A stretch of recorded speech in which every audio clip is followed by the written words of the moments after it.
Selamat pagi teman-teman semua. Salam sejahtera untuk kita semua. Jumpa lagi bersama saya dalam channel YouTube saya. Di video kali ini saya akan membawakan sebuah topik tentang situasi yang menguntungkan dan merugikan dalam pembelajaran daring. Untuk itu, perkenalkan, nama saya Yublina Eldabeba dari Universitas Nusa Cendana Kupang, Prodi Pendidikan Bahasa dan Sastra Indonesia. Oke, sebelumnya saya ingatkan kepada teman-teman semua, jangan lupa like, komen, dan subscribe. Oke, untuk tidak berlama-lama, langsung saja kepada pembahasan. Coronavirus Disease atau COVID-19 sudah menjangkit banyak orang di Indonesia, sehingga memaksa orang-orang untuk beraktivitas dari rumah. Salah satunya adalah kegiatan belajar mengajar. Hampir setahun ini, kegiatan belajar mengajar di sekolah ataupun di kampus ditiadakan dan diganti dengan cara belajar online. Hal ini merupakan cara belajar yang baru di dunia pendidikan Indonesia. Tentu sebagai hal yang baru, pasti ada keuntungan dan kerugian yang didasarkan pada sistem pembelajaran daring. Berikut beberapa keuntungan dan kerugian dari pembelajaran daring. Yang akan dibahas pertama-tama adalah keuntungan dari pembelajaran daring. 1. Waktu belajar yang lebih singkat. Dengan mudahnya mengakses materi atau mengikuti video tatap muka, para pelajar dan mahasiswa memiliki banyak waktu yang cepat untuk belajar. Apalagi pembelajarannya hanya dari rumah, sehingga tidak perlu menghabiskan banyak waktu untuk pergi ke kampus atau ke sekolah. Yang kedua adalah pendidikan di Indonesia semakin maju. Belajar seperti ini, setidaknya pendidikan di Indonesia semakin maju, walaupun cuman sedikit. Selain itu, kemajuannya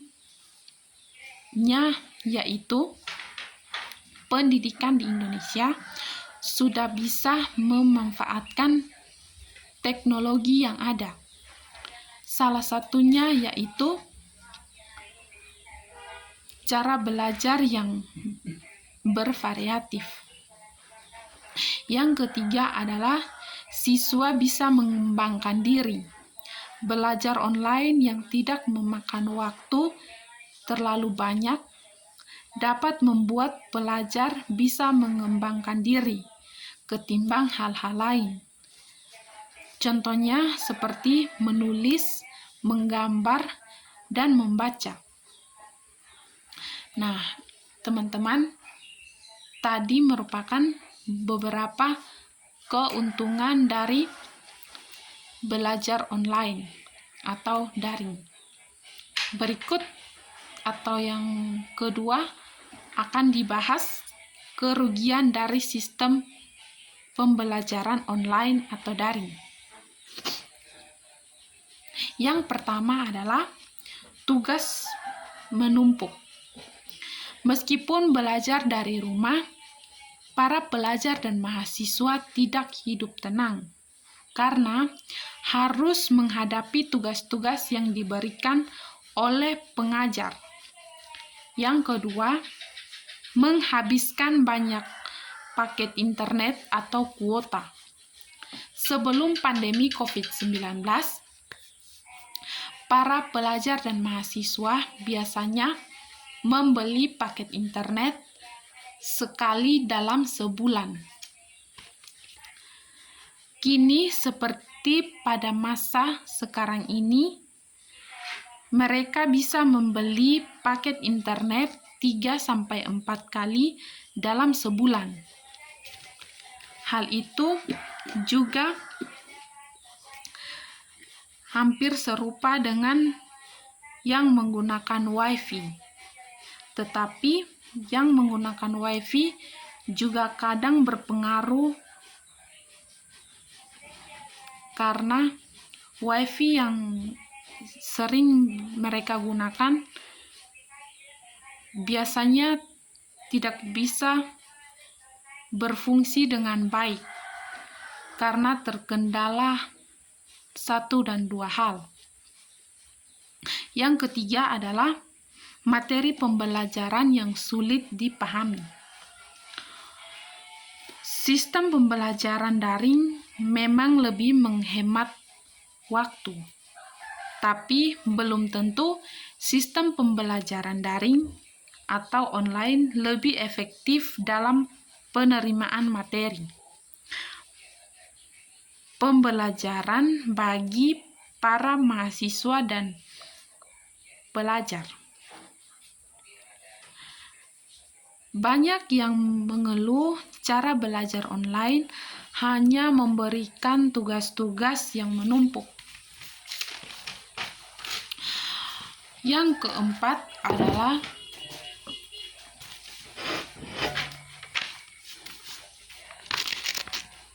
adu pendapat yang sulit.